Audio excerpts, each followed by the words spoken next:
Stanford University. I think I mentioned last time that the horizon of a black hole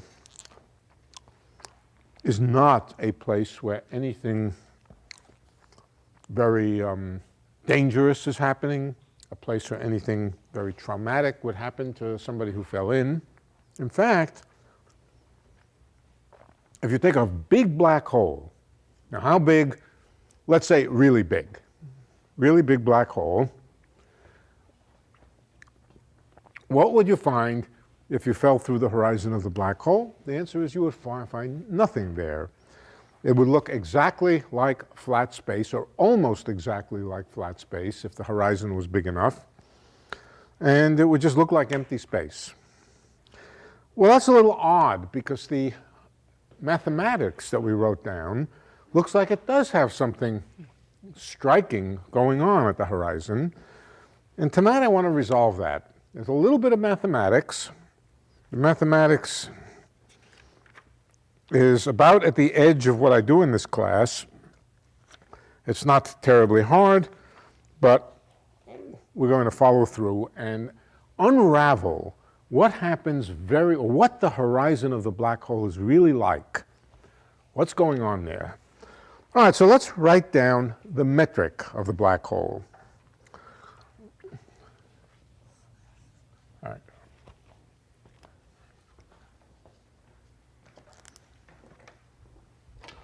That's the beginning always for the starting point for black holes, is to write down a metric. I usually write d tau squared, where tau stands for proper time. I'm going to use the other convention. The other convention is just to change the sign of the whole thing and call it proper distance. I'll explain in a moment. Proper distance squared is just the negative of the proper time between 2 points. I'm just doing that partly for variety, partly because it will keep me sane, because I know all of these formulas in this form.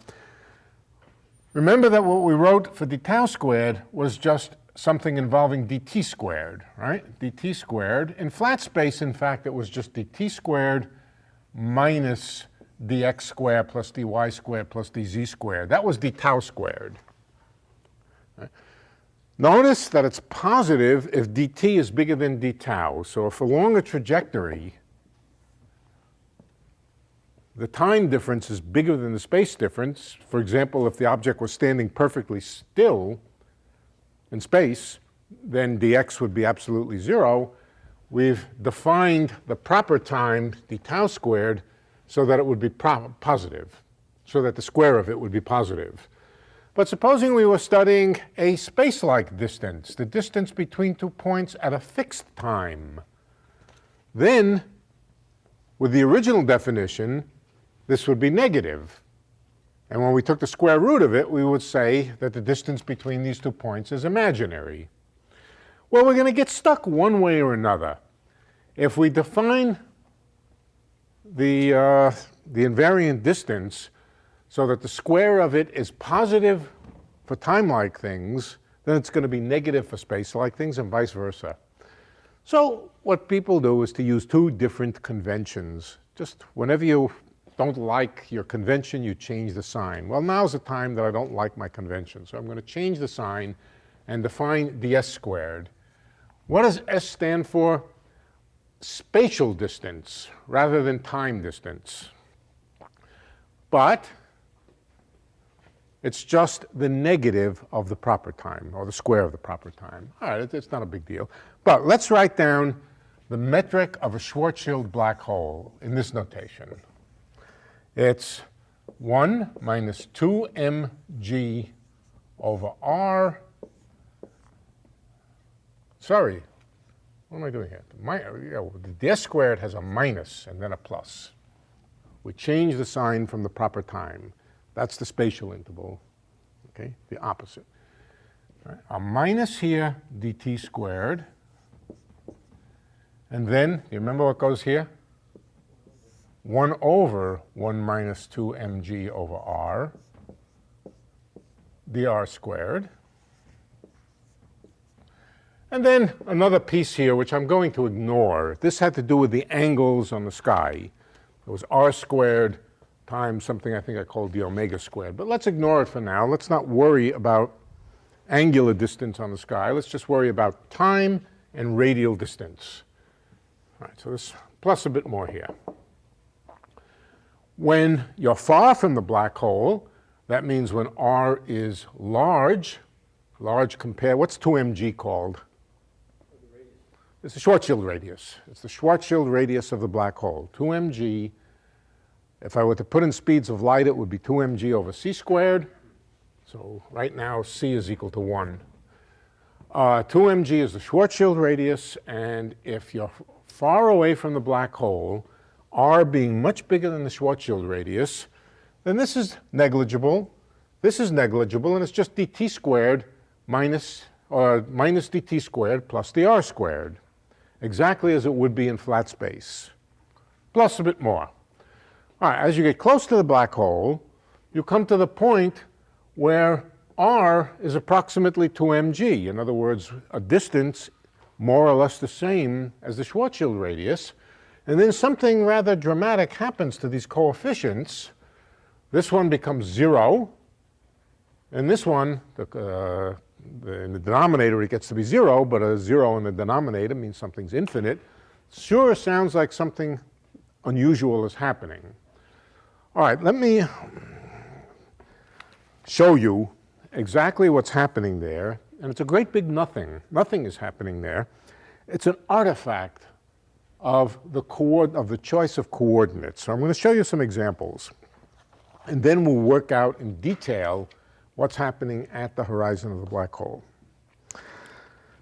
Over here, I want to discuss coordinates.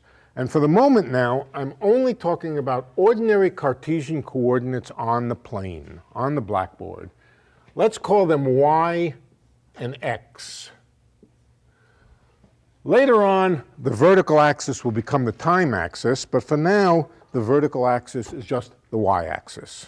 All right, now what's the metric of the xy plane? That's pretty easy. That's just ds squared is equal to dx squared plus dy squared. And nothing takes place especially interesting at the origin or any place else. Now let's go to polar coordinates. Polar coordinates means we characterize a point by a distance, which I won't call r because I don't want to confuse it with this r over here. It's a different thing. Let's call it rho, the Greek letter rho, which is sort of like r. And what's the other variable? Theta, angle.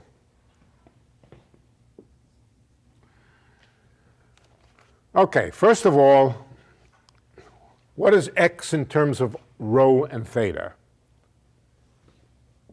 We'll just drop a perpendicular. X is equal to rho times cosine of theta, right? That's the definition of cosine. And y is rho sine theta. Everybody agree? Okay, good. Now what about the metric in terms of rho and theta? Supposing we start at this point over here and we make a little excursion over to here, a little differential displacement, and that little differential displacement corresponds to changing r a certain amount. Let's take the red line here is dr, that's dr, and the other red line here, how long is that? This distance here is just dr, but what about the distance perpendicular to it? Is it d theta? Rho d theta. Rho d theta. The further away you are, the bigger a given d theta corresponds to, so that's rho d theta. So now, can you write down what the metric is? Sure you can. ds squared is equal to dr squared, d rho squared. Sorry, this is d rho. D rho, not the r. I told you we save r for over there. d rho squared, plus rho squared d theta squared. That's the metric in polar coordinates. Notice it has a funny property. The funny property, nothing gets infinite in this metric, but notice there's a funny property that the coefficient of the d theta becomes 0 at rho equals 0. That means moving in theta, you don't get anywhere. You don't move, even if you move in theta. Well, why not? Well, because you're just not moving very much when you move around theta at the origin. Here's a situation also. This becomes 0, and it looks like when t changes, nothing is happening if this is 0. We'll see as we go along that they're very, very similar kinds of things. Okay, everybody understand that? That's just good old polar coordinates. But now let's go to Minkowski space, the space-time of special relativity. Instead of using y for the vertical axis, we will now use, let's call it capital T.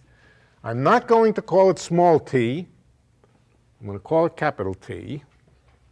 And the horizontal axis I will call x again. All right, so t is replacing y now. And what's the metric now? The metric now is ds squared is equal to minus dt squared plus dx squared. This is just two-dimensional now. We don't need the other dimensions for this argument to explain what's happening here. Just minus dt squared plus dx squared. The minus is there for special relativity. Okay? So that's our metric. It looks sort of like this, but only a sign change. All right, I'm going to now introduce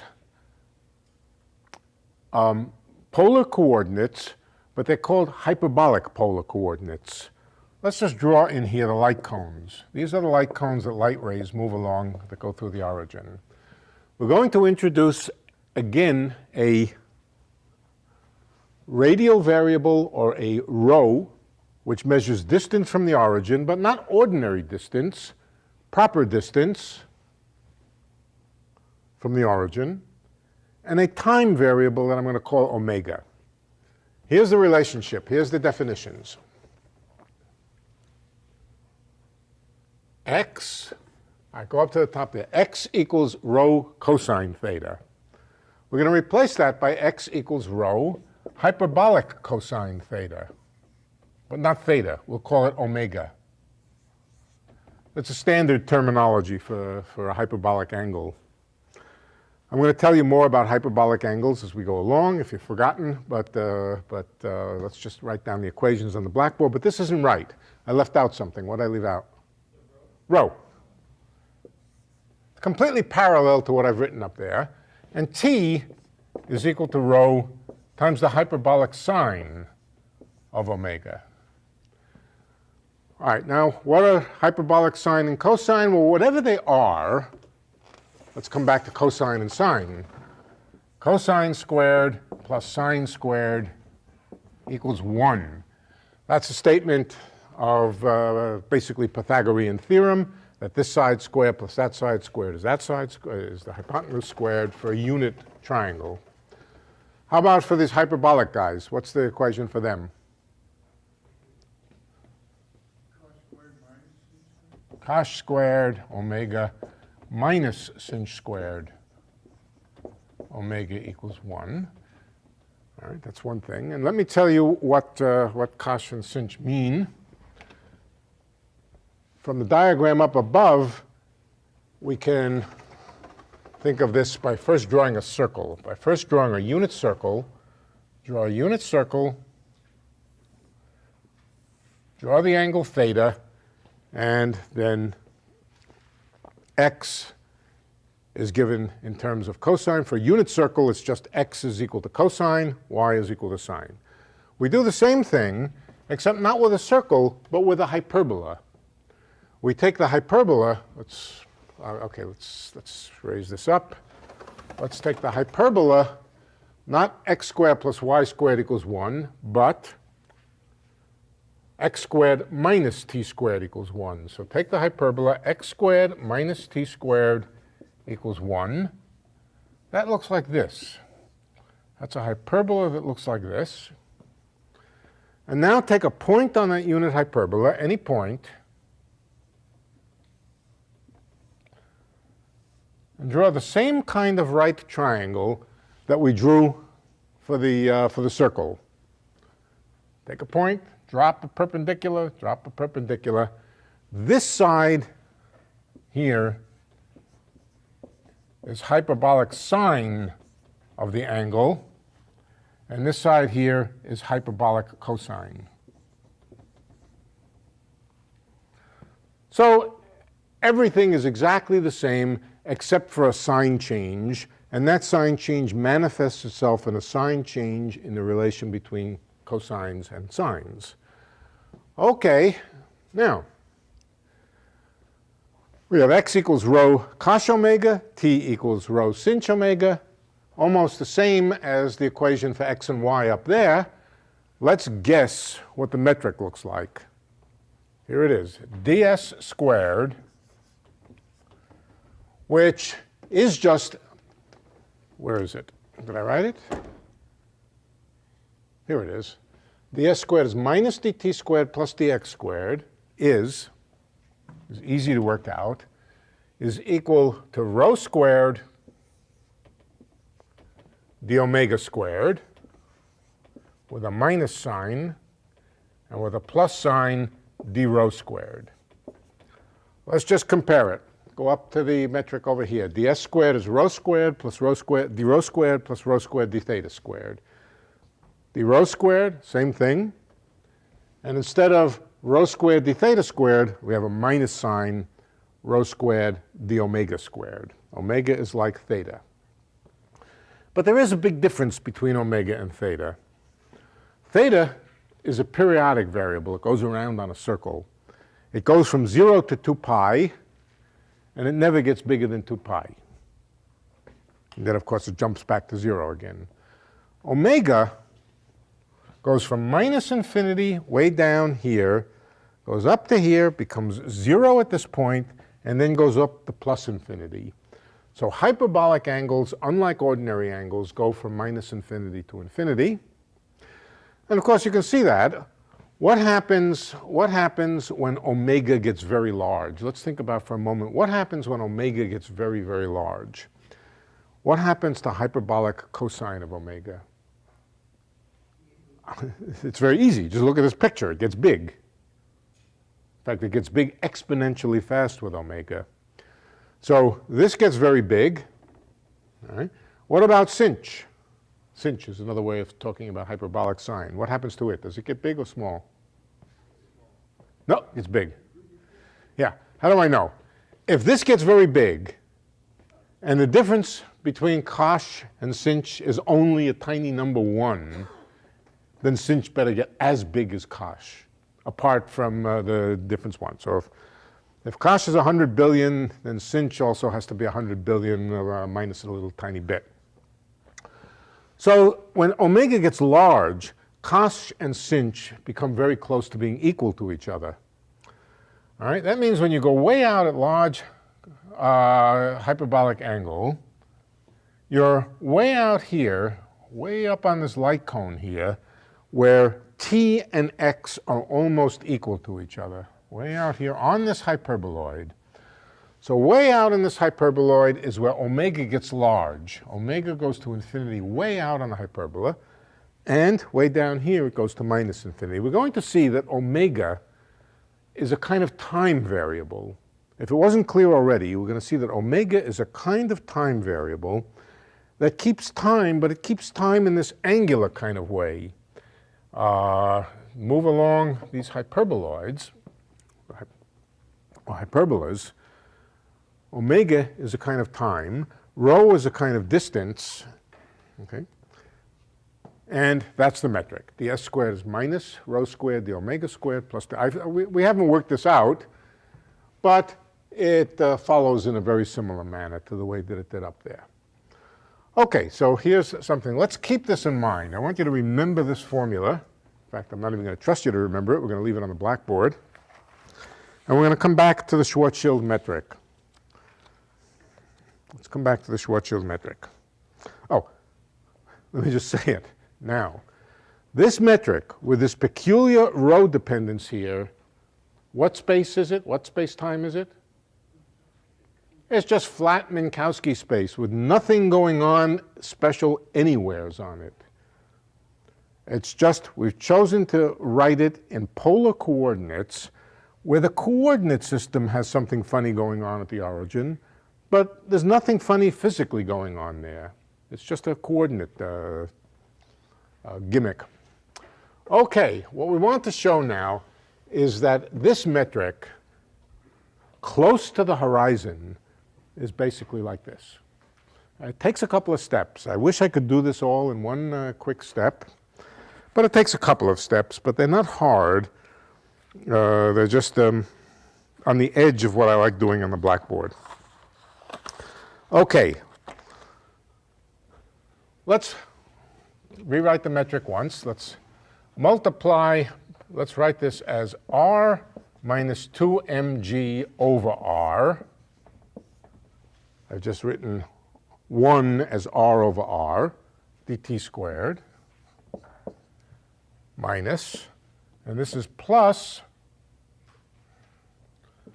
r over r minus 2mg times dr squared. This coefficient and this one are inverse to each other. I've done nothing. I've simply rewritten it in a form which a little neater.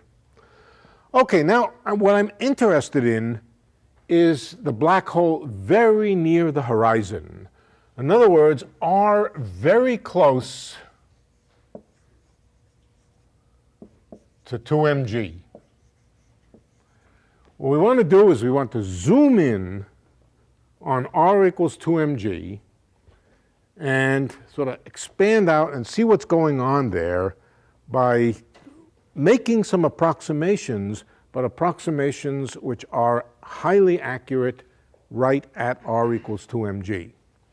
And the basic approximation we're going to make is in the denominator here, we're not going to be moving much. Let's suppose here is r equals 2m, this is r axis. Here is 2mg. We're going to only be moving a little bit just to explore the very, very neighborhood of this point. So we're going to make little excursions away from this point, but r is not going to change much. So I'm going to replace r by 2mg. Should I do the same over here? No, that's not a good idea, because notice what happens when you move r a little bit near here. This thing can change sign, so we better keep it the way it is. Better not fool around with it. The 2mg in the denominator here, that doesn't do anything very interesting as you move r a little bit.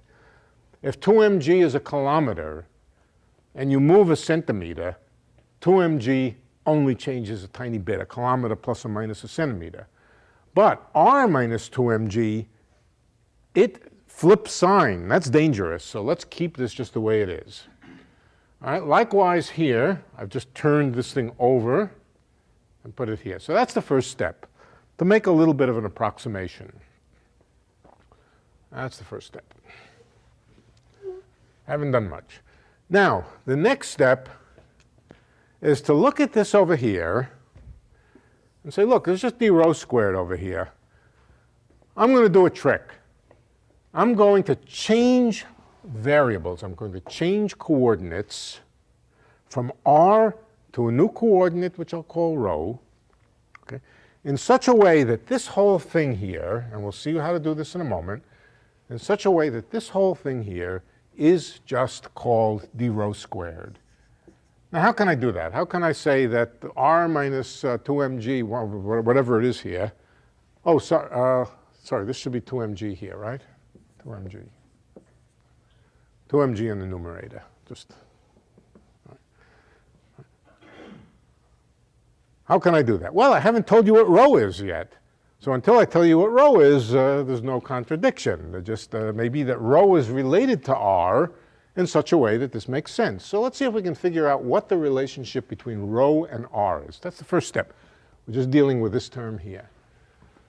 Well, it says that d rho squared must be the same, which is another word for equals 2mg over r minus 2mg dr squared. Let me take the square root of both sides. Square root, square root, square root.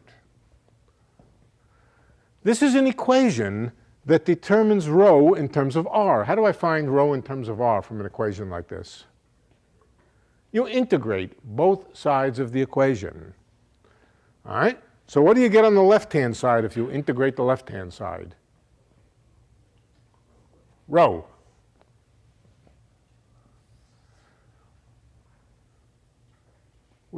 What do we get on the right-hand side? That's a little harder, huh? Not too much harder. Let's take out the factor 2mg. And now this becomes dr over square root of r minus 2mg. This piece is not, that's just a constant. Anybody smart enough to do that integral? It takes me about 10 minutes. I'm going to wait for somebody else to do it. 2 times r square root of r minus 2mg. 2? I think I heard you say it right. Yeah, times square root of 2 r minus 2mg. This integral over here is 2 times r squared of r minus 2mg. That's the integral of this. So let's write the correct equation. Rho is equal to square root of 2mg times another factor of 2, that makes this 8, times square root of r minus 2mg. Okay, if you don't believe it, differentiate rho with respect to r and check. This is the same equation as saying that d rho by dr is equal to 2mg over r minus 2mg. Here's the solution. Differentiate with respect to r and reproduce that. That's an exercise for you. All right, so now we found what rho has to be in order that we can take this whole mess here and just write d rho squared. Isn't that nice? We now don't have to worry about any factors multiplying this, but it may be getting a little complicated because we're going to want to rewrite everything in terms of rho. We're changing variables. And here, r appears nice and simply, right? Well, it's not so bad. Look at this.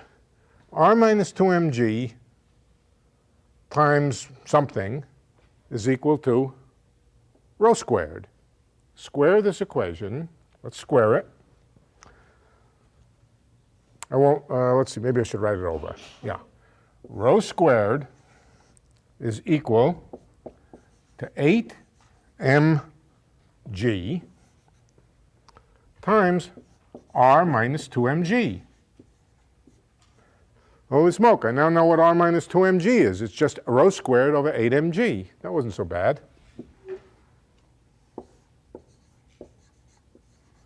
And now we can write the metric r minus 2mg. Let's even go a little further. Let's divide by another 2mg here, because that's what we're going to need. And we're going to get 16m squared g squared. 16m squared g squared. As I said, a little bit tedious, but not too bad. Okay, so let's see what we have here. We have rho minus rho squared dt squared divided by 16 m squared g squared plus this. Well, take a look at this. First look at this, and then look at this. They're not the same, but they're fairly close. You have a d rho squared, and you have a rho squared times a dt squared. But you'll have this nuisance 16m squared g squared downstairs, right? That doesn't appear over here. Well, it's really easy to get rid of it. How do you do it? Yeah, we say that we've changed the r variable to rho. Now we're going to change the t variable to omega. I don't think we need what's in the bottom here. We've done all of that. Now just say that t over 4mg, call that omega.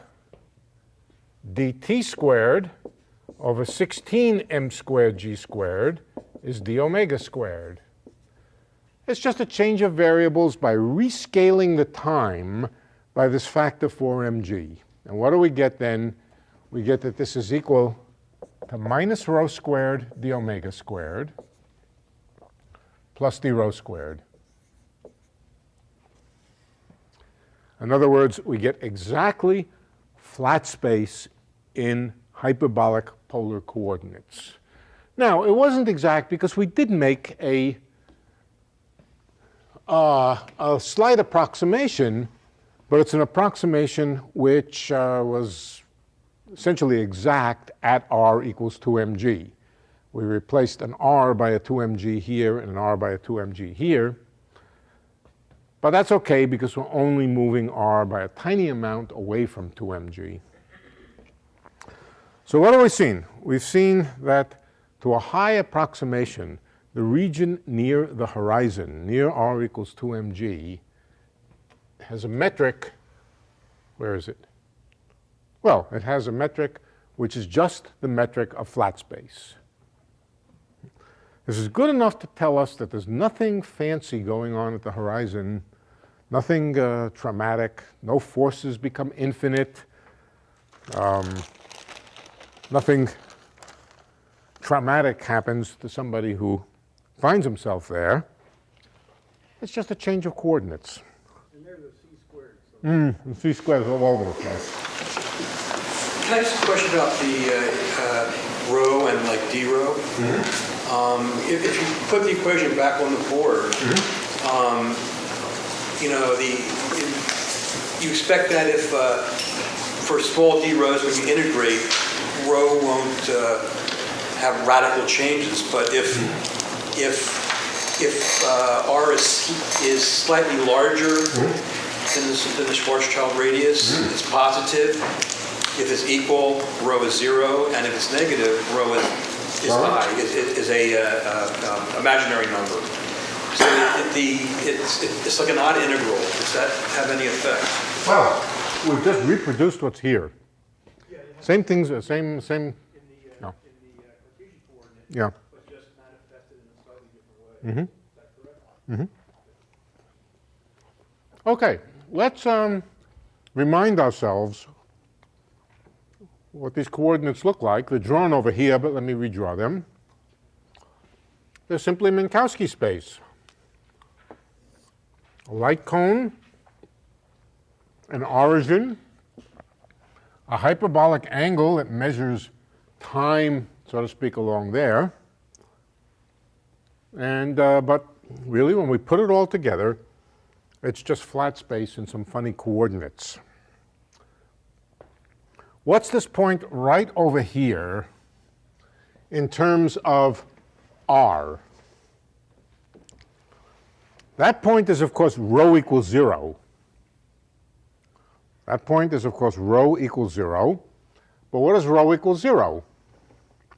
Rho equals 0 is r equals 2mg.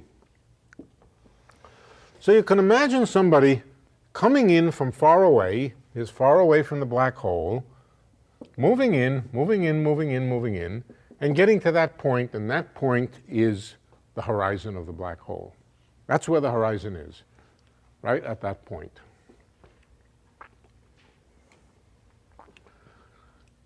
Now we can start to understand a little better. It's a little weird. We start with a black hole which looks like a Well, what does it look like? Far from the black hole, it looks just like flat space.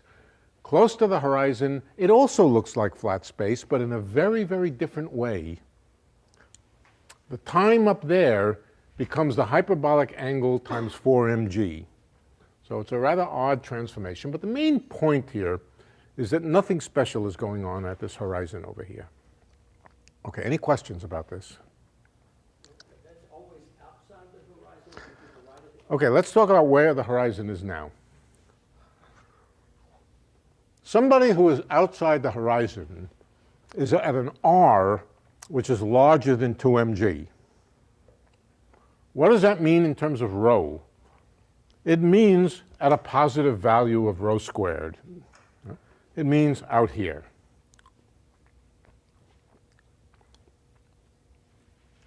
Remember, the hyperbolas are lines of constant rho. Here's rho equals one value, here's rho equals another value, here's a bigger value of rho, and so forth.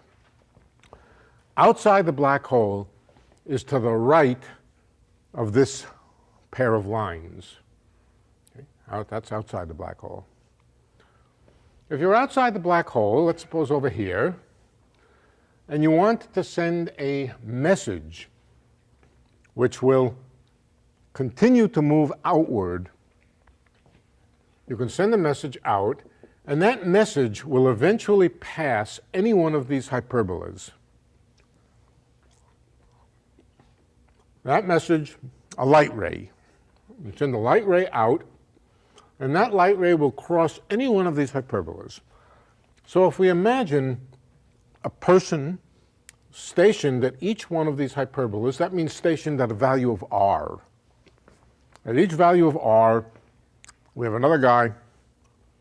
They're standing still, which means they're on a fixed r trajectory, which means a fixed rho trajectory.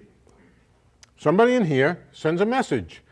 Can they get a message to somebody far out? Yes, they can get a message to anybody, no matter how far out, because this message will eventually cross every one of these hyperbolas. Is one hyperbola a particular proper time or a particular distance? Say again? Is one hyperbola? One hyperbola is a given proper distance from the horizon. Distance from the horizon. Yeah. No, distance, r. Yeah. Yeah, right. Each hyperbola is a given distance from, right. Remember, there's a coordinate transformation between r and rho. Where is it? We had it written down somewhere. Here it is. Let's get it back again.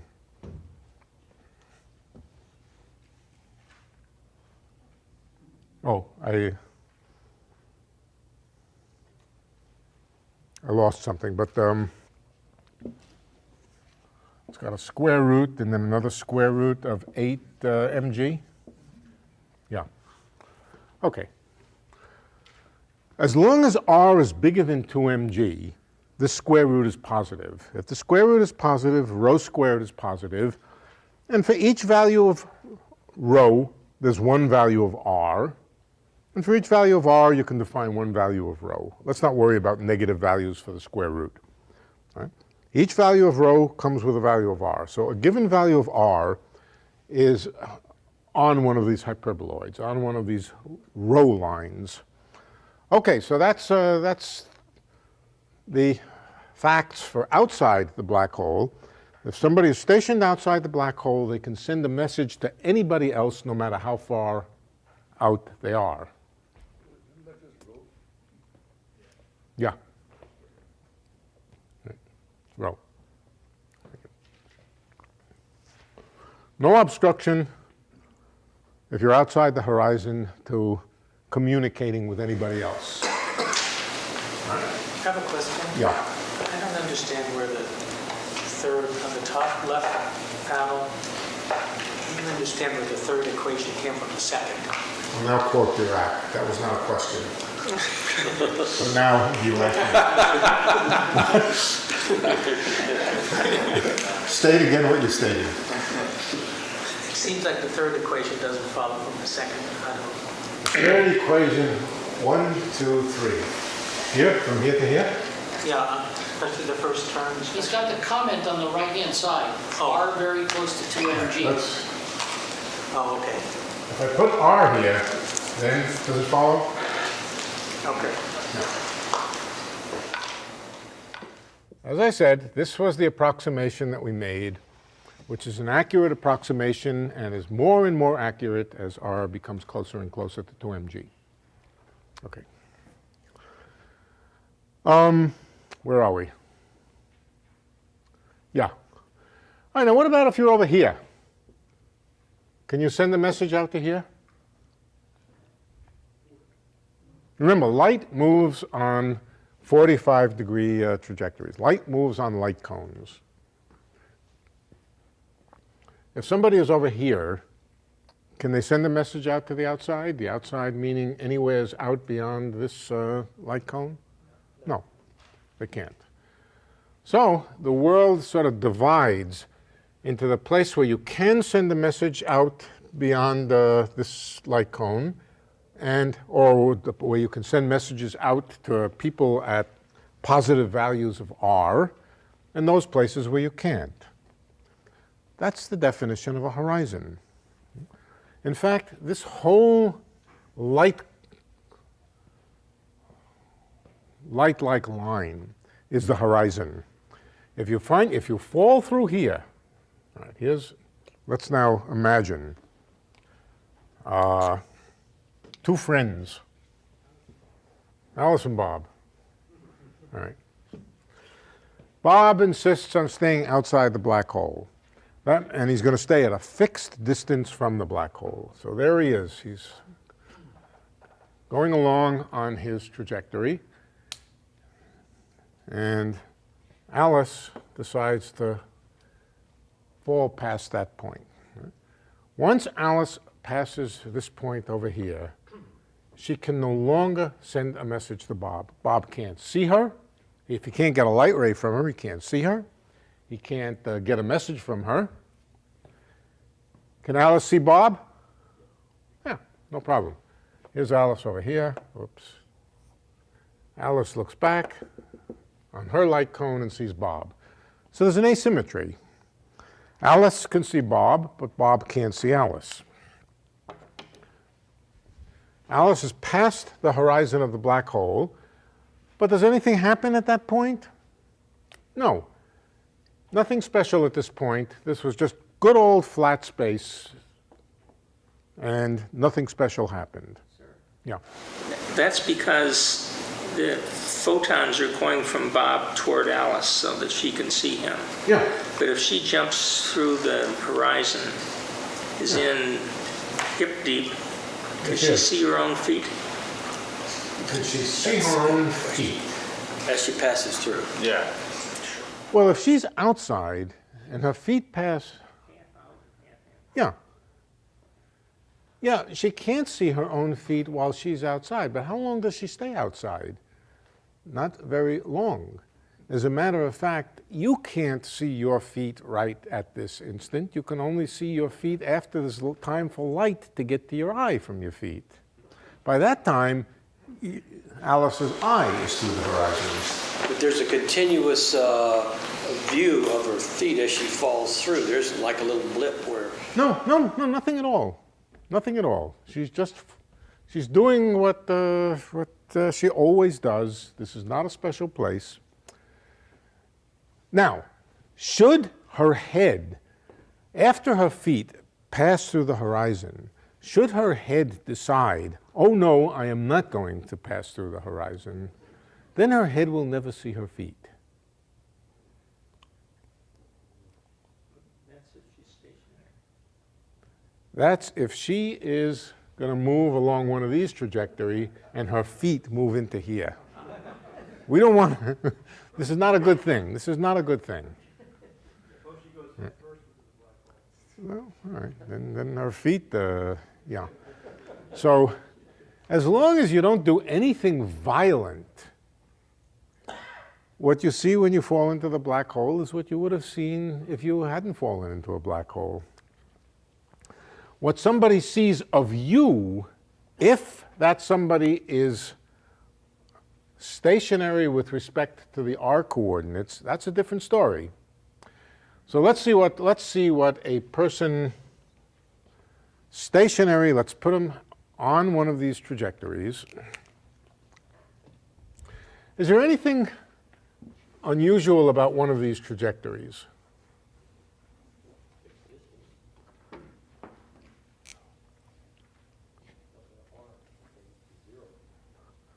They're curved. What does it mean that they're curved? That they're accelerated. They're accelerating. Should this be a surprise that to stay out of the black hole, somebody has to accelerate? Are you accelerating now? Yes. Yep. At least relative, you're accelerating relative to a freely falling frame. Right, exactly. All right? So to stay out of the black hole, it's true that Bob has to accelerate. Maybe he has to have a rocket.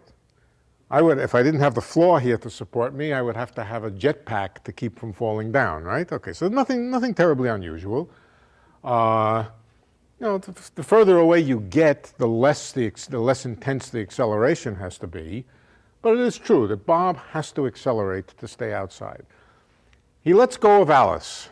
He lets go of Alice, and Alice falls into the black hole. He's got the jetpack. He lets go of her hand, and she falls in, let's say over here. She doesn't accelerate, so she moves on a straight line. So there is an asymmetry. There's a basic physical asymmetry that Bob has the jetpack on, Alice doesn't, and Alice falls behind a horizon over here. She can continue to see Bob. Nothing special happens. Bob loses track of her, cannot see her. So let's see what Bob can see. Here's Bob. What Bob can see is light coming to him. Light comes to him along these light cones. So when he's over here, he sees Alice over here.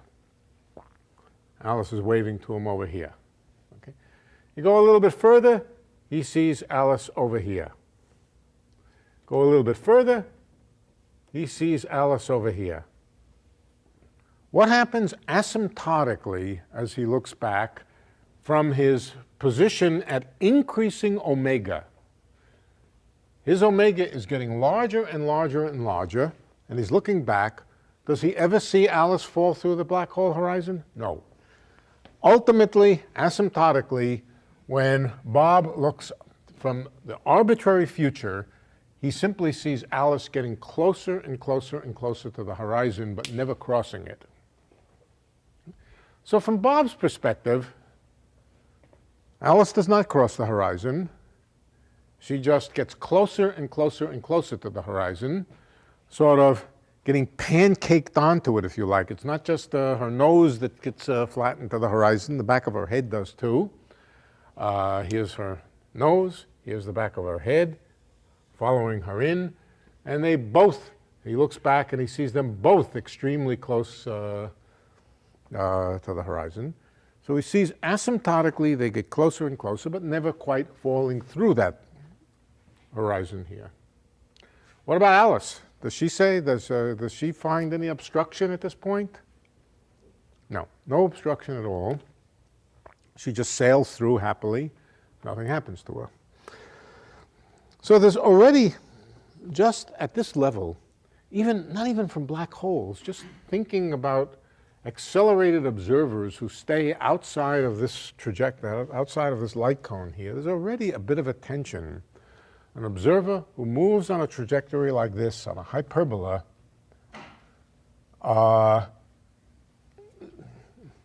has a set of observations that include among them that Alice falls toward the horizon, but never sees her go through the horizon. Yes?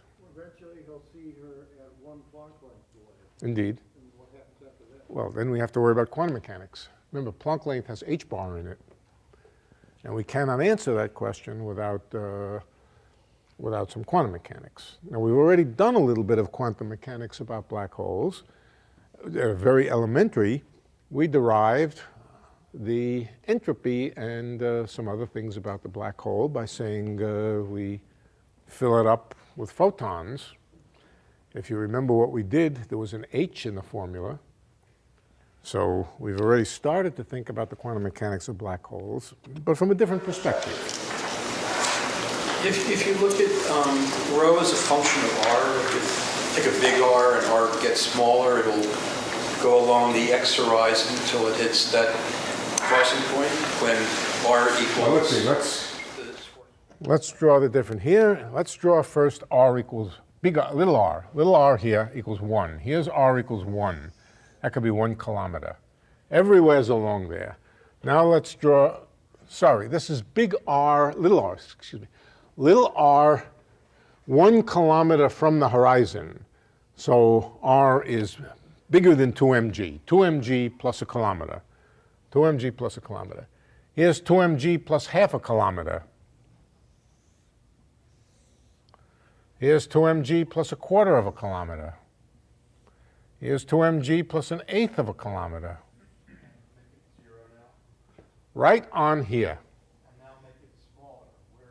Oh, then it's in here somewhere, but we don't want it to go there yet.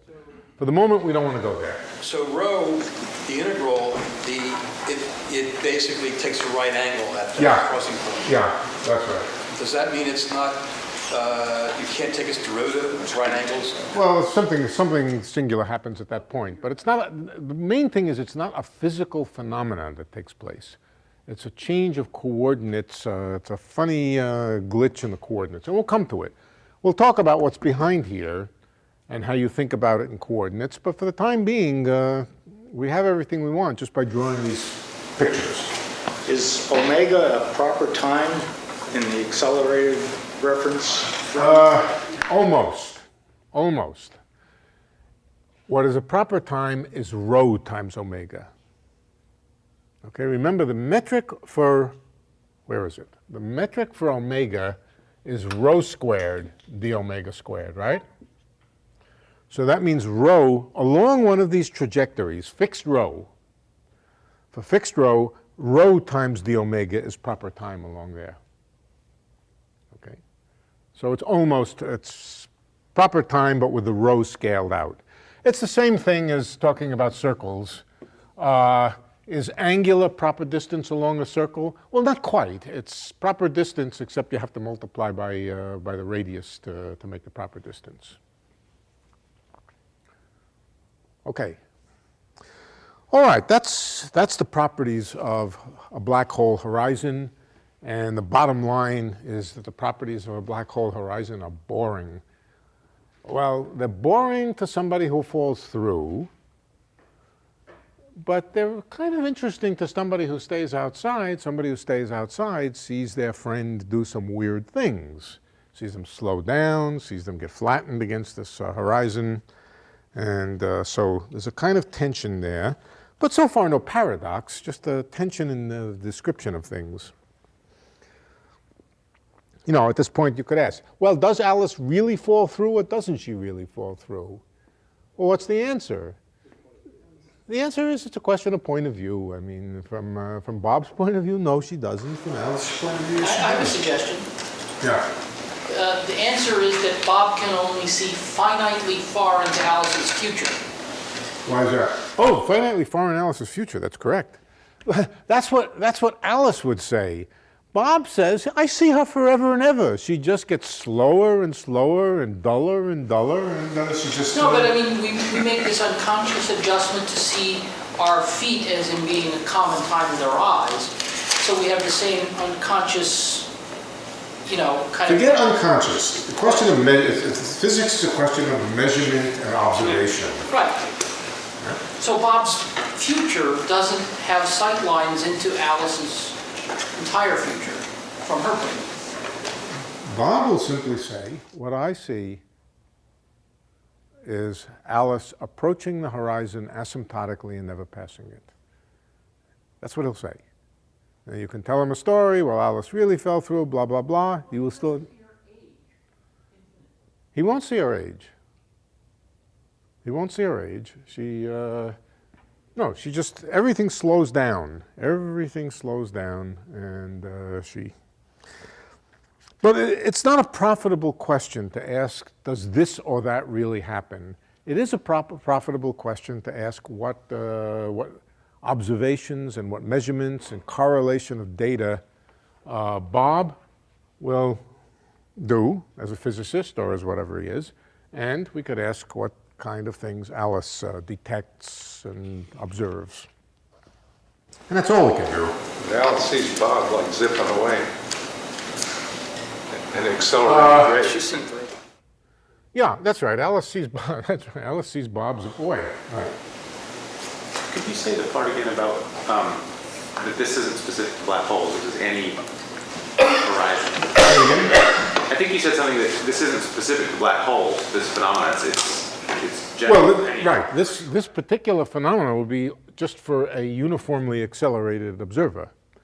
If we had an observer riding on a rocket that had enough fuel to allow it to accelerate indefinitely, moving away, then that observer on that rocket would say, for all practical purposes, there was an end to the world, could not see beyond it, and could see nothing fall through it. So he would say, there is a horizon. It's called an acceleration horizon, but it's not physically different than the black hole horizon.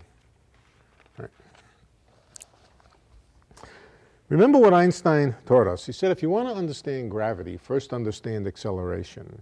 If you want to understand how phenomena happen in a gravitational field, first understand how they happen in a uniformly accelerated frame of reference. Well, what we've learned is that in a uniformly accelerated frame of reference, and that's what this is, the sequence of lines here, there is an acceleration horizon. So Einstein could have invented the idea of a horizon before there was any notion of a black hole.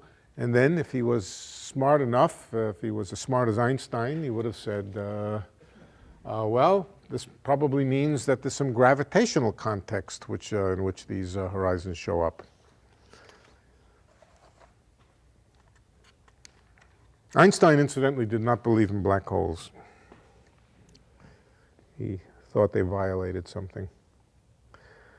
Okay, now I want to turn back. Before we do, we'll take a break, but I want to turn back to the discussion that we started last time about temperature, entropy a little bit, and the thermodynamic properties of black holes that they have because they do have a temperature, and so we'll do that after a 7-minute break. Let's see, maybe I'll get away with one blackboard, we'll see. Let me put on my thermodynamic hat now. Heat. What we did last time is we imagined building up the black hole by dropping little drops in, the same way we would drop drops into the bathtub and fill it up and try to see how many drops it takes to fill it to a certain level. In the black hole case, it was how many bits or how many photons, each carrying one bit of information, do we have to put in to create a black hole of a given size. And what we discovered is that each bit that we drop in increases the area of the horizon by 1 Planck length. When I say 1, take 1 with a grain of salt.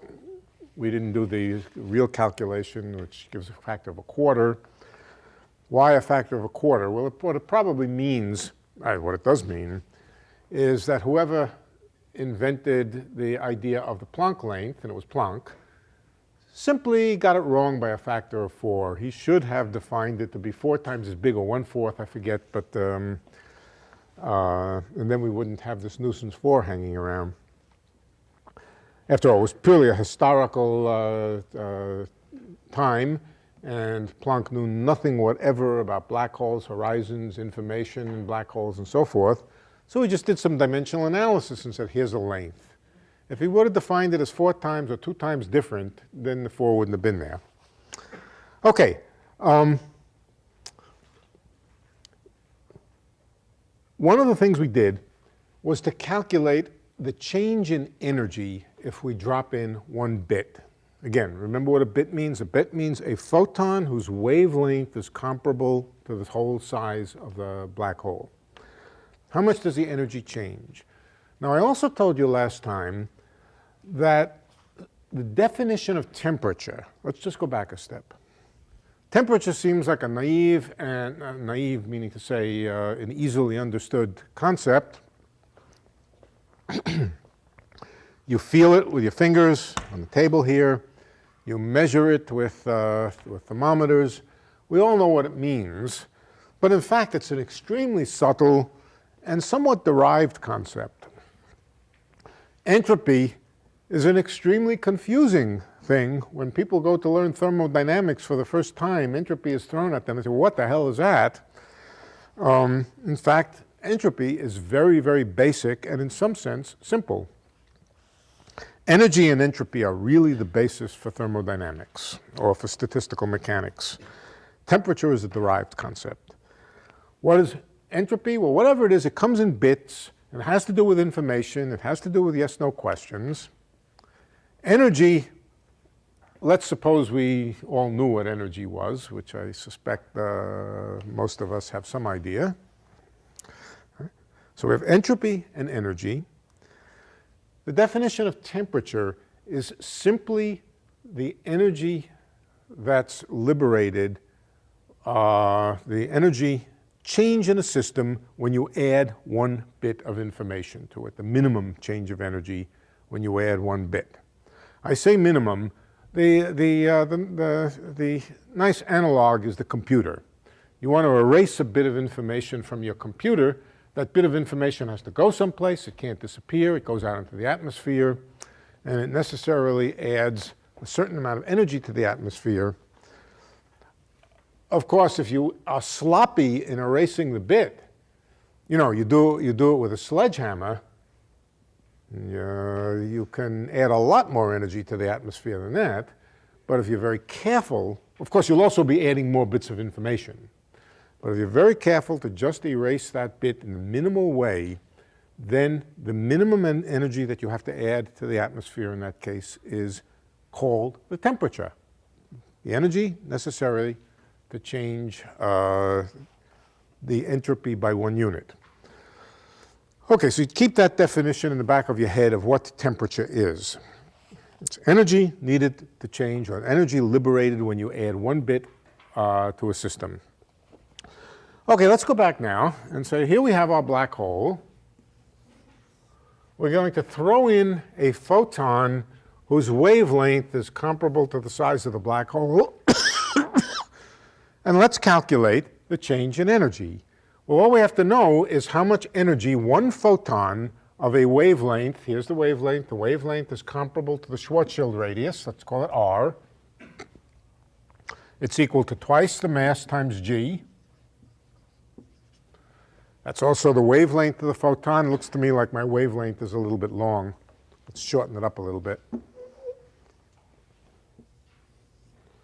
Something like that. All right, so what's the energy of a photon of wavelength lambda?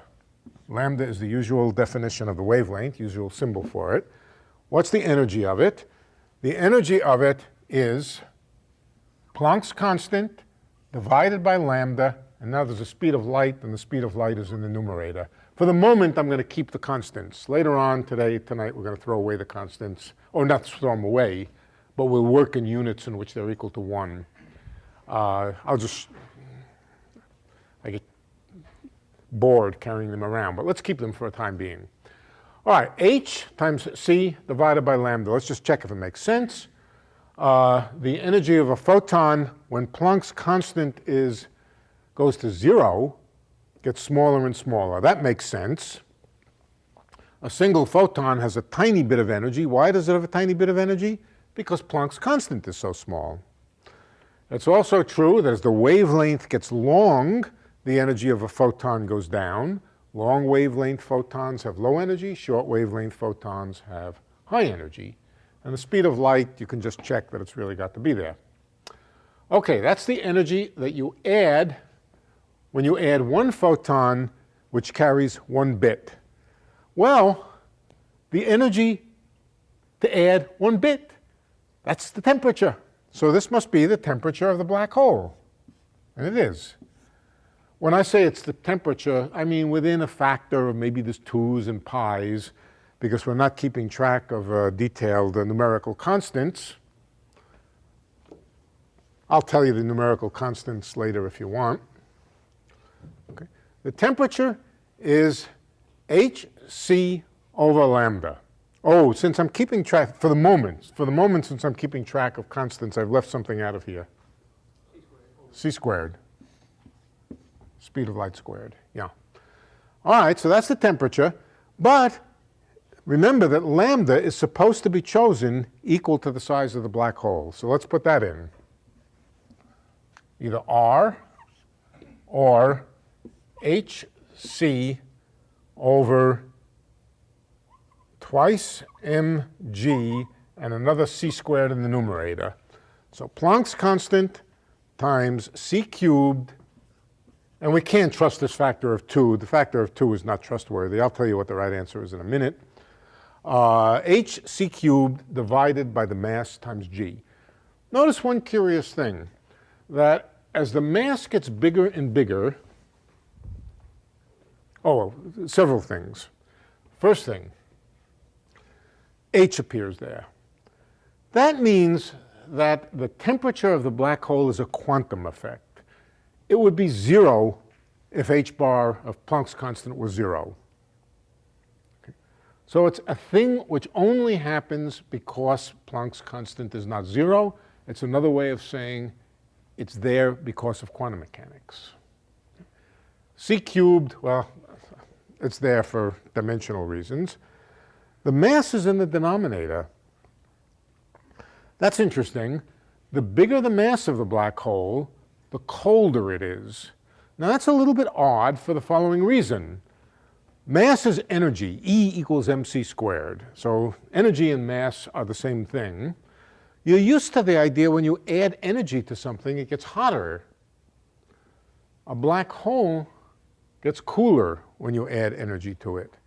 The bigger its mass, the cooler it is.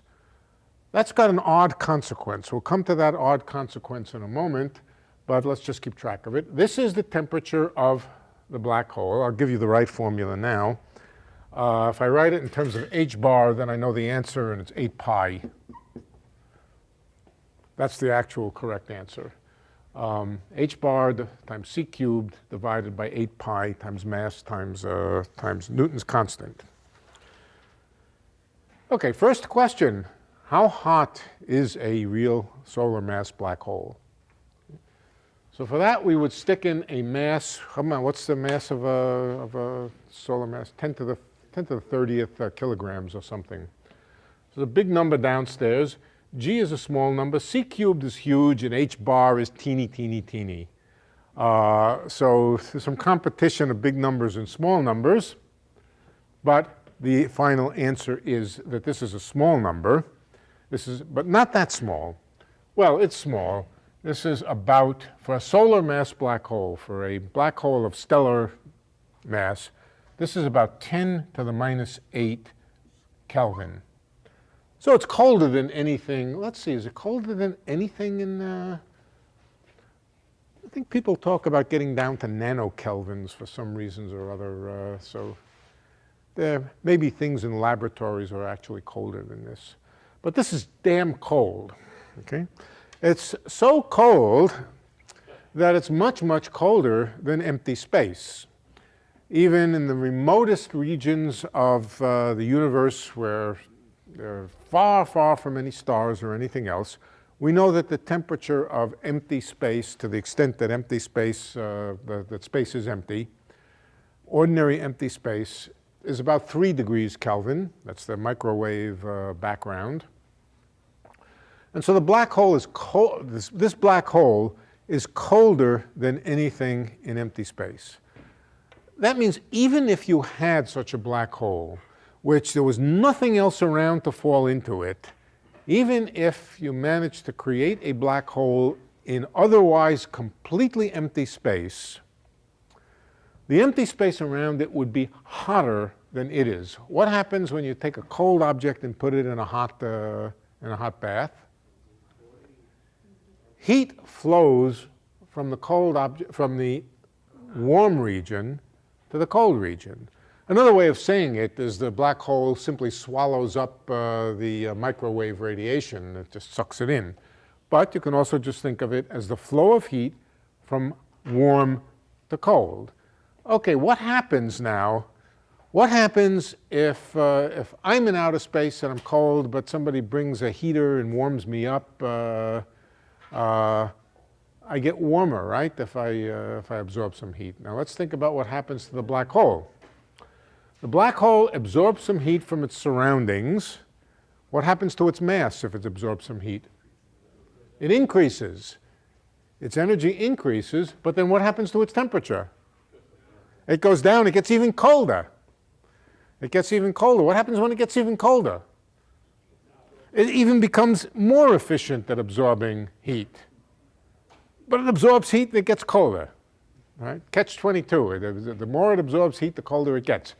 But let's imagine that we had a black hole, I don't know where it came from, which happens to be a little bit warmer than the surroundings. Which way does the heat go? Heat goes from the black hole into the atmosphere. The black hole loses mass. What happens when it loses mass? It gets hotter. So it's a runaway situation. If the black hole is cooler than its environment, it will absorb energy and get colder. If the black hole is warmer than its environment, it'll give off energy and get hotter, and it will just run away. As it's running away, of course, and getting hotter, its mass is getting smaller and smaller. Sort of an explosive situation. Its mass gets smaller and smaller, it gets hotter and hotter, and eventually gets so hot that it just explodes. If it runs in that direction. So a black hole in thermal equilibrium with its environment is unstable. Even if it had exactly the same temperature as its environment, a fluctuation could happen. By accident, just by random fluctuation, it might absorb a little bit of extra energy. If it did so, it would get colder. If it got colder, it would be more of an absorber, and it would run away. Or it might accidentally give off a little more extra energy, in which case it would get hotter and then give off yet more. So in that sense, black holes are unstable. You might think that means they're unphysical. There are other systems in nature which have this property. In fact, any system that's held together by gravity, a star. Stars, what happens to a star when it gives off energy? It shrinks. That's right. It collapses. When it gives off energy, it thinks it ought to cool. All right? It says, I'm going to cool.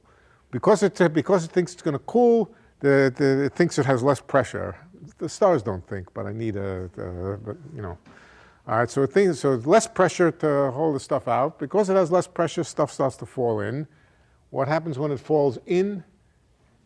Roughly speaking, you can just imagine that the gas and stuff in that star is getting squeezed. What happens when you squeeze it? It gets hotter. Yeah. So a star is an example of a system held together by gravity, which when it gives off energy, gets hotter. A star in thermal equilibrium with its environment. Now, thermal equilibrium with its environment would mean that the environment would have to have the temperature of the star. So we're not talking about the real universe, but if we had a star and we tried to put it in the thermal equilibrium with its environment, it would do the same thing. It would also run away. So you say that was negative specific heat? Yeah, negative specific heat, right? Exactly. Negative specific heat is unstable. But, I mean, it doesn't mean black holes don't exist. It means, in particular, in the real world, they'll simply be absorbers, which will slowly absorb radiation. Eventually, the universe will expand and cool, and the temperature will go down below the temperature of the black hole. in which case the black hole will start to give off energy and it will evaporate. Okay, so let's talk about evaporation. Well, yeah. They have temperature, and because they have temperature, they're black bodies. Black bodies not in the sense that they are completely dark, but in the sense that they give off thermal radiation. I'm going to go through the just a very simple derivation of the rate at which black holes evaporate, the rate at which they lose their energy.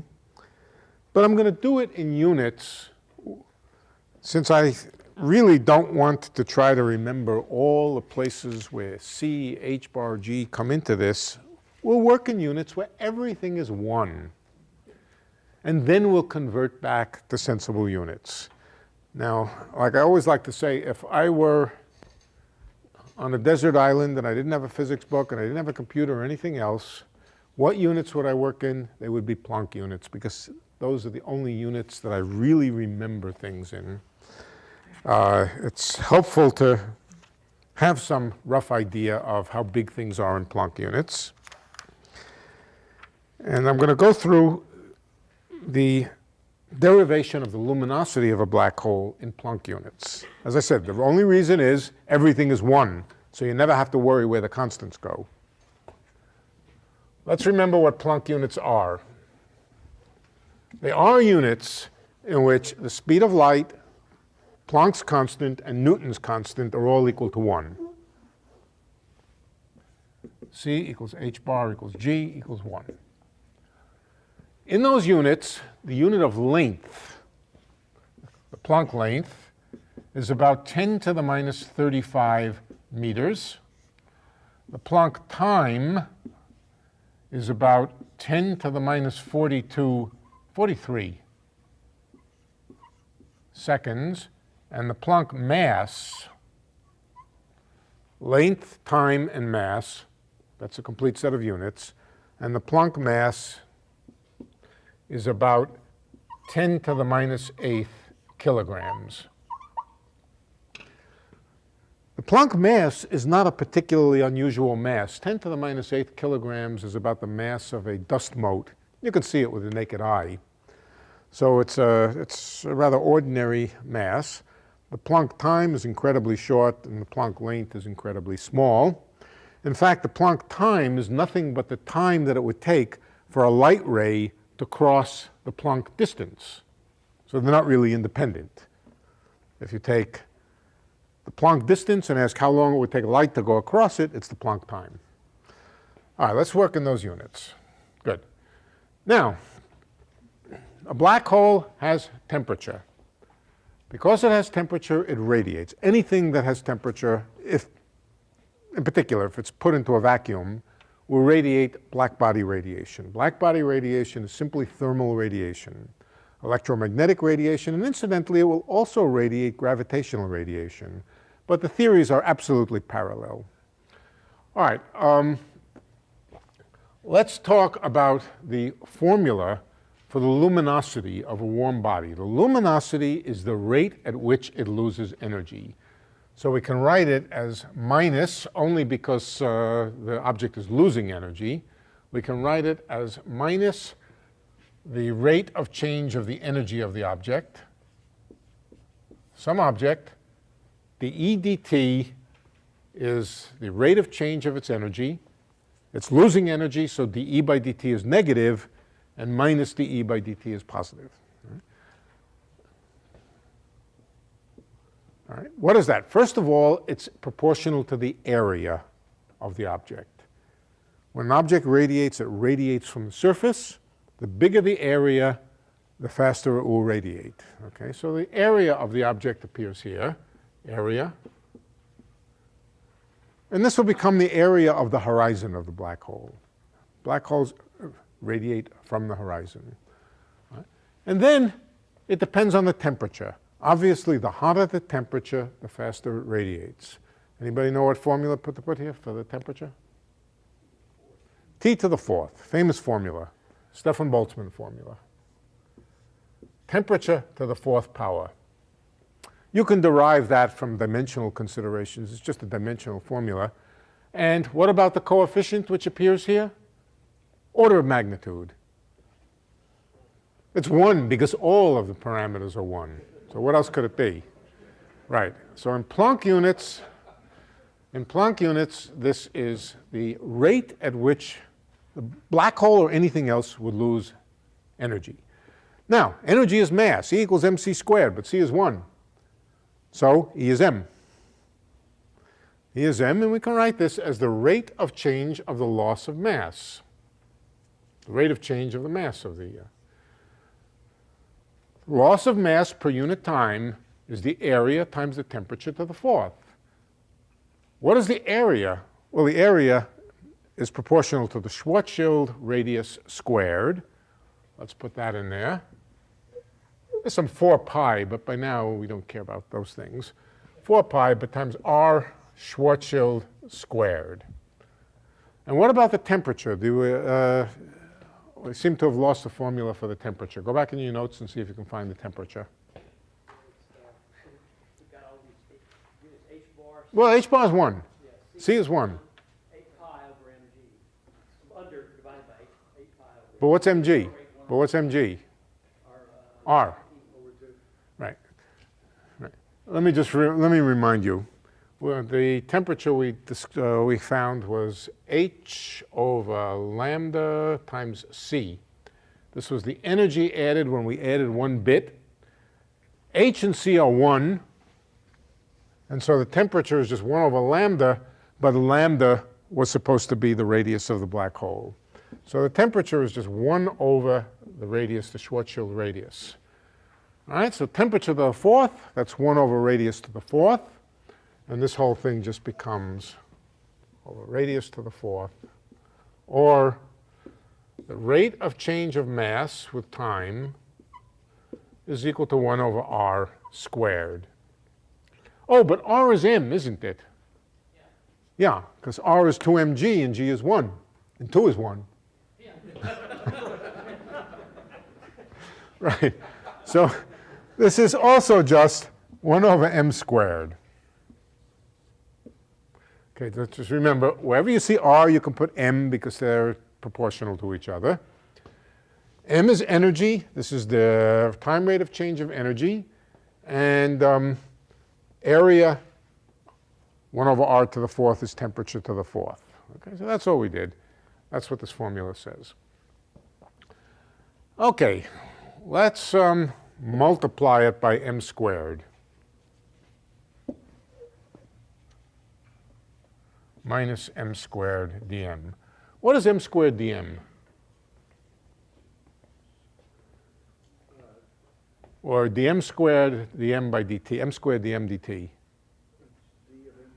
Yeah. Apart from a factor of 3, m squared times dm dt is just equal. Oh, what was on the right-hand side of this? There's an equation. What happened to the right hand? It's 1, right? 1, yeah. All right, so another way to write this, apart from a factor of 3, is the time rate of change of the mass cubed of the black hole is equal to 1. How long does it take for the black hole to lose all of its mass? It has a uniform rate at which it loses mass cubed. So its mass cubed is diminishing 1 unit of it per unit time. How long does it take for all that mass that you start with to disappear? Right, m cubed, m cubed. Another way you could write this is the change in mass cubed divided by the change in time is 1, and therefore the total time that it takes to lose all of the mass is just m cubed. So m cubed, that's how long it takes, that's the evaporation time.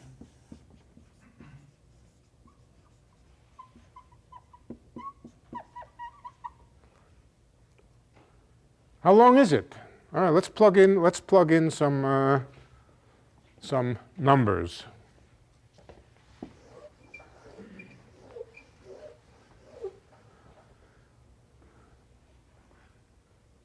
Solar mass black hole. What's the solar mass? 10 to the 30th kilograms? So well, we have to work in Planck units. We did this in Planck units. Let's do it in Planck units. So the solar mass is 10 to the 30th kilograms. How many Planck masses is that? 10 to the 30th.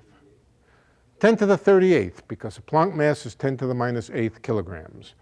So 10 to the 38th Planck masses is the mass of the sun. Mass of the sun. That symbol stands for sun. Okay? All right, what's the evaporation time? Well, it's m cubed, so that's 10 to, how much, what's 38 times 3? 114? Yeah. So m cubed is 10 to the 114. But 10 to the 114 what? Planck times. Planck times T Planck. A Planck time is 10 to the minus 43 seconds. So how many seconds does this correspond to? 10 to the 71. 10 to the 71 seconds. How many years is that? 1 year is 3 times 10 to the 7th seconds. So divide by 10 to the 7th, 10 to the 64 years. What's the present age of the universe? 10 to the 10th years. Right, so this is 10 to the 54th universe ages. Black holes evaporate very, very slowly. The reason, of course, is they're very, very cold, and you get T to the 4th in them. So even after the universe cools to the point where the black hole will evaporate, it's still evaporating very slowly. Okay? All right, let's take a smaller black hole. How about a black hole of mountain mass? Anybody have an estimate for a mountain?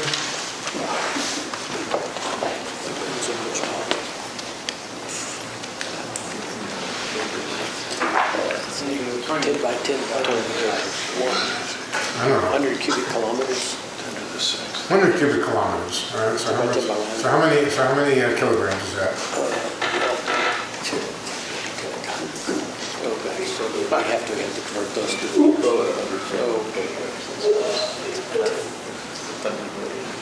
100 times. How many?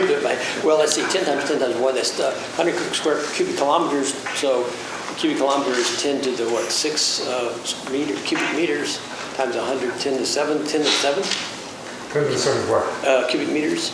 Times kilograms, let's say the density is 3, so 4, so it would be 4 times that. 10 times, 10 to the 8. You're saying a cubic? Density is 3 times that of water, 4 times that of water. Yeah, okay, but you have how many cubic meters? 10 to the 7. 10 to the 7th. But you have to multiply by 10 to the 3 because a cubic meter is about 1,000 kilograms. No. Yeah. So 10 to the 10th. Yeah, so 10 to the 10th, 10 to the, let's say 10 to the 10th kilograms. 10 to the 10th kilograms is how many Plancks? 10 to the 18th. 10 to the 18th now 3 times 18. 10 to the 54. That's 10 to the 54 Planck times. And now we take out 43. That was it 10 to the 11th seconds? 10 to the 11th seconds, a lot shorter. What's 10 to the 11th seconds? 10 to the 7th, 10 to the 4 years. All right, not terribly long. That's still a pretty big black hole. A black hole of a few kilograms. Well, a few kilograms, the lifetime is very short. It just goes really fast, bang. And you can work that out. I don't want to work it out now. Okay, that's the luminosity of a black hole. But wouldn't the size of the kilograms worth of black hole be really small? Yep. How big would a kilogram? All right, good. The radius is proportional to the mass, right? Okay. The mass of the sun is 10 to the 30th. and it corresponds to 1 or 2 kilometers. So that means 1 kilogram would be 10 to the minus 30th kilometers. That's pretty small, right? It's not as small as the Planck length, but it's pretty small. Yeah, it's getting there, right? But all of these assume an ambient temperature of 0. Yeah, well, once of course, not all of these. Well, I mean, all we've done here. Some of these would be. No, I think. Let's see. Yeah, I think so. Yeah, The evaporator is only when the ambient temperature. that's right. Well, only if the ambient temperature is cooler than they are. Yeah. Right. Right. So that's an interesting question. At what mass would the black hole have a temperature which is 3 degrees of background radiation? I'll leave that for you to figure out. Work that out. What's the size of a black hole? Size, meaning radius, and mass of a black hole, which is 3 degrees. Okay, I think we've done a bit today. I think, yeah. Now, what's the mechanism for these photons coming out of it? Well, before we can answer that, we have to answer what's the mechanism for the entropy. Right. In a certain sense, we're not so much guessing. Most of this is based on very definite calculation, but it's the kind of it's the kind of theoretical work where you put some principles together and you say, if you believe all the principles, then this is what has to be. The conclusion of it is that there are some hidden, small, numerous degrees of freedom that are not apparent in the standard theory of black holes or in the standard theory of gravity. The understanding of it now is that the standard theory of gravity is in a certain sense like fluid dynamics. Fluid dynamics describes a smooth flow of a uniform fluid. It can also describe more turbulent flows and so forth, but it does not take into account the atomic structure of fluids. There are, of course, circumstances where the atomic structure might become important, but ordinary fluid flow, the equations of it are effective equations which don't take into account the microscopic structure. You do put entropy into the flow, but you don't ask where that entropy came from. But just the fact that there is entropy to a fluid tells you there's a hidden microscopic structure. It's a clue. It's a hint that there's something there besides just the smooth flow. There's something underlying it at smaller distances. There are hidden numerous degrees of freedom. So as things stand today, well, as things stood at some point, I think we understand a little more now, but we could say the theory that we've talked about up till now is a strong hint that there's more to the theory of gravity, there's a microstructure to it, there's more to the theory of black holes than just Einstein's theory. There's something smaller, more numerous that we're not keeping track of in ordinary general relativity. And in that sense, it's a hint. It's a hint of something yet to come. We know a little more about it by now. But let's wait. We'll talk about what the hidden structures might be. Is saying that the black hole gives off energy, is that the same as saying the black hole is giving off information? Yeah. And so if the black hole grows, sucking in information, and then it shrinks again, giving out Just got to give it back. So you get back all the same information that went into the black hole in the first place. But you've got to reconcile that with the figure that we drew here that says things fall through the horizon. How the devil do they get back out? Yeah, that's what I'm trying to do. Tell me about it when you get it.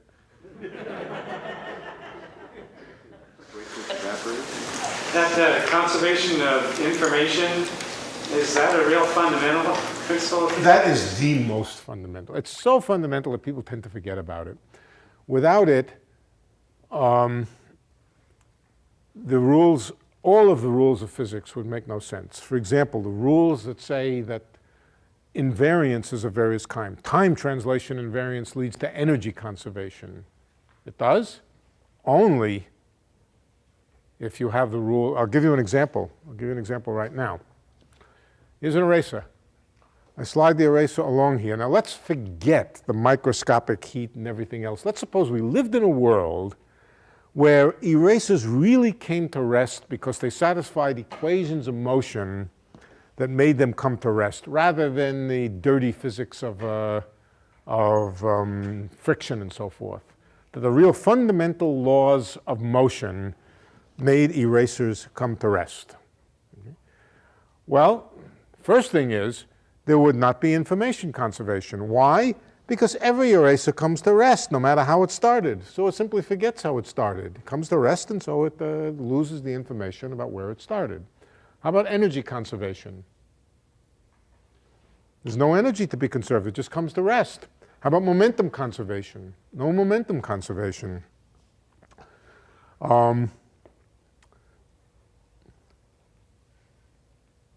So what is wrong with laws of physics which just have erasers come to rest? They violate some of the basic principles of classical mechanics and quantum mechanics, but in the end, what they're violating is information conservation. So ideas of energy conservation, momentum conservation, all the conservation. Oh, let me say one more thing. Yeah, come back. This eraser comes to rest, it violates momentum conservation. Does this violate translation invariance, the tabletop? Imagine the tabletop were uniform and went on forever and ever, and the laws of physics were that erasers come to rest. It doesn't violate translation invariance. So the statement that momentum conservation follows from translation invariance is apparently not true here. You need something else. The other thing that you need is information conservation. Information conservation plus invariance leads to momentum conservation. So yeah, it's not only fundamental, it's probably the most single fundamental idea in physics. Is it more fundamental in causality, or is it the same? Well, no, it's not the same. Is it more fundamental than causality? No, it's probably at the same level, though. It's one of these meta principles without which you couldn't even begin. What do you mean by causality exactly? You mean that the can't go back in time? Yeah. It's a similar kind of principle that could be. Anything could be. In your lecture on classical mechanics some years ago, you gave Hamilton's formulation of classical mechanics. And in that, I recall you saying, I saw it on television, that the state space maintains a uniform area. Yeah, that's the principle. Yeah. Okay, in classical mechanics, yes, that's called Liouville's theorem. That's right. And information conservation in classical mechanics is the statement that the phase space volume doesn't change, that you can't shrink the phase space volume or anything like that. Yeah. In quantum mechanics, it's called unitarity. And unitarity is a principle that orthogonal states stay orthogonal with time, which means that distinctions are always preserved. Yeah. And it's deeply connected with energy conservation. Yes. Yeah, if looking at this from an information theoretic perspective, if you look at the entropy functional, it operates on probability, not microstates. No, it operates on probabilities for microstates. Yes, but not the microstates themselves. In other words, when the entropy is maximized, wouldn't that indicate the most probable distribution? Okay. And again, if that's thermal equilibrium, yeah. Thermal equilibrium. For information theory, even if it's not thermal equilibrium, it'll define the PDF. Okay, that's a definition going back to Shanna's paper in '48. again, you're dealing with probabilities of microstates. And the entropy being maximized will indicate the expected value of that, the maximum value of the PDF. PDF, what's PDF? The entropy equals a probability distribution, okay? When No, like, it equals something. it defines one. If you look at the functional, Okay, yes, no, the entropy doesn't define a probability distribution. The probability distribution defines an entropy.